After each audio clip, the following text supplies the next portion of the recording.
اٹھتے بیٹھتے آتے جاتے استغفر اللہ ربی استغفر اللہ الذی لا الہ الا ہو الحی القیوم واتوب الیہ استغفر اللہ ربی من کل ذنب واتوب الیہ. یہ پڑھا کرو جتنے استغفار آپ کو یاد ہے، بہت زیادہ پڑھو، کم پڑھنے سے نہیں کام چلے گا. کیونکہ دنیا کی تمام تکلیفیں، رنج اور غم، صدمہ اور مصیبت، فتنہ اور پریشانی سورت انفال میں ہے، استغفار سے ختم ہو جائے گا. استغفار ہمیں کرنا چاہیے. پیرانی پیر شیخ عبد القادر جیلانی نے ایک موقع پر لکھا ہے کہ جن کو استغفار کا پتہ ہے اور پھر وہ پریشان ہوتا ہے، فرمایا بہت بڑا کذاب اور جھوٹا ہے. یہ تو خدا کا فیصلہ ہے کہ آپ استغفار کریں، میں پریشانیاں دور کروں. اب یہ کہ ہمیں محبت چاہیے، آرام چاہیے، عزت چاہیے، حلال دولت چاہیے، وقار چاہیے، حفاظت چاہیے، خدا تیری نصرت چاہیے، بندوں کے ہر شر فساد سے بچت چاہیے. اس کا ذکر اللہ نے سورت نوح میں کیا ہے 29ویں پارے میں کہ یہ بھی استغفار سے ہو. لے سارا کام استغفار سے ہو رہا. علماء نے اس طرح ایک مثال دی کہ اگر فرید گنج شکر، ان کے شیخ قطب الدین بختیار کاکی، ان کے شیخ معین الدین چشتی اور ان کے شیخ عثمان ہارونی اور ان سے بھی بڑے شیخ عبد القادر جیلانی اور سید علی حجویری داتا گنج بخش اور حسن بصری اور علی مرتضی اور چاروں مقرب ملائک، ان سے بھی آپ وظیفہ مانگیں. استغفار سے بڑھ کر کوئی وظیفہ نہیں دے. سب کا اتفاق استغفار پر ہوا.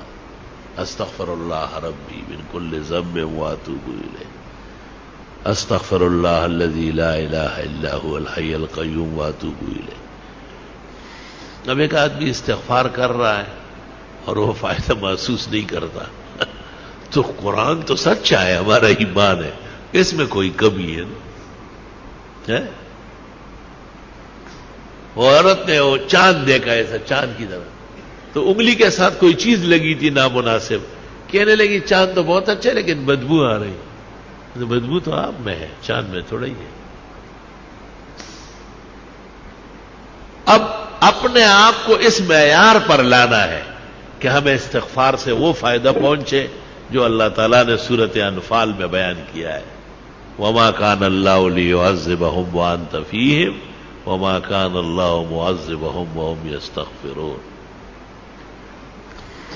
ایک ایسی نیکی اور ایسا عمل جو نبی کے برابر ہو یا نبی جیسی رحمتیں مل جائے، قرآن کی اس آیت میں ہے جو میں نے پڑھی کہ وہ استغفار کا عمل. یا تو نبی کی وجہ سے بچتے ہو یا استغفار سے بچتے. خوب استغفار کیا گیا. بعض راتیں مناؤ باقاعدہ، بعض اوقات منا لو کہ بھئی میں سحری میں اٹھوں گا اور سورج نکلنے تک استغفار کروں گا، اور میں جمعے کی نماز کے لیے 2 گھنٹے پہلے آؤں گا، سورت کاف پڑھوں گا، 100 مرتبہ درود ابراہیمی پڑھوں گا، بس پھر جمعے تک استغفار کروں گا. جمعے میں اتنا ٹائم نہیں ہے، چلو عصر سے مغرب صحیح ہے، مغرب سے عشاء تک کچھ تو ادھر کنڈے زویا اور سوخو بویا، کچھ تو کرے آپ، اپنے آپ کو ذرا قیمتی بنائے. جتنی خوشیاں چاہیے، جتنے آرام اور راحت چاہیے، جتنی عزت چاہیے، اللہ تعالیٰ سورت نوح میں فرماتے ہیں فَقُلْتُ اسْتَغْفِرُوا رَبَّكُمْ، استغفار کرو وہ مل جائے گا، سب عطا ہو جائے گی. ہمیں بھی دعاؤں میں یاد رکھو، دینی مدرسوں کو بھی، طلباء کو بھی، اور یہ موجودہ پریشانیوں کو بھی، اور استغفار کی کثرت کرو.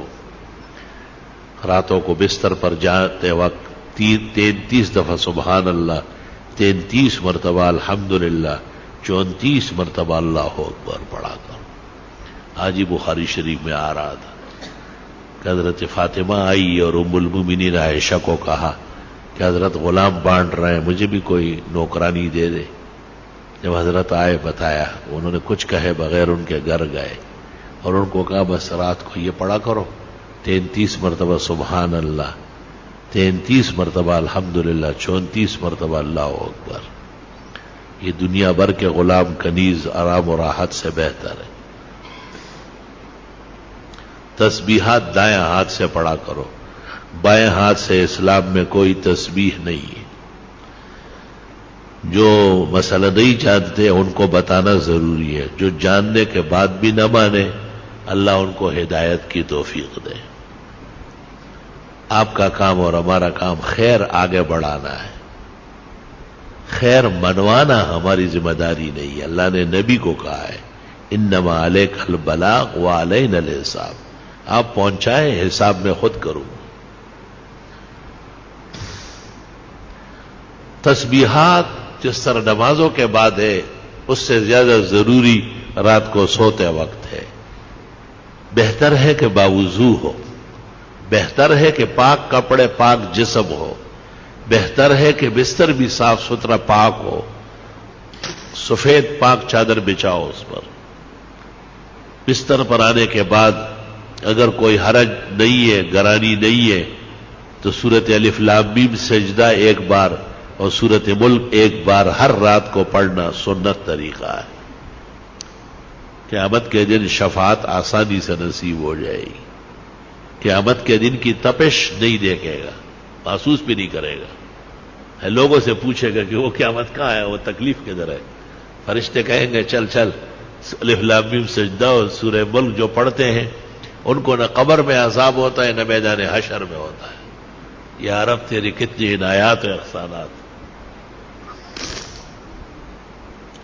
اورنگزیب عالمگیر نے جو قرآن شریف لکھا ہے تو الف لام میم سجدہ اس پر بھی لکھ دیا 21 پارے میں کہ رات کو سوتے وقت الف لام میم سجدہ اور ملک پڑھا کرو.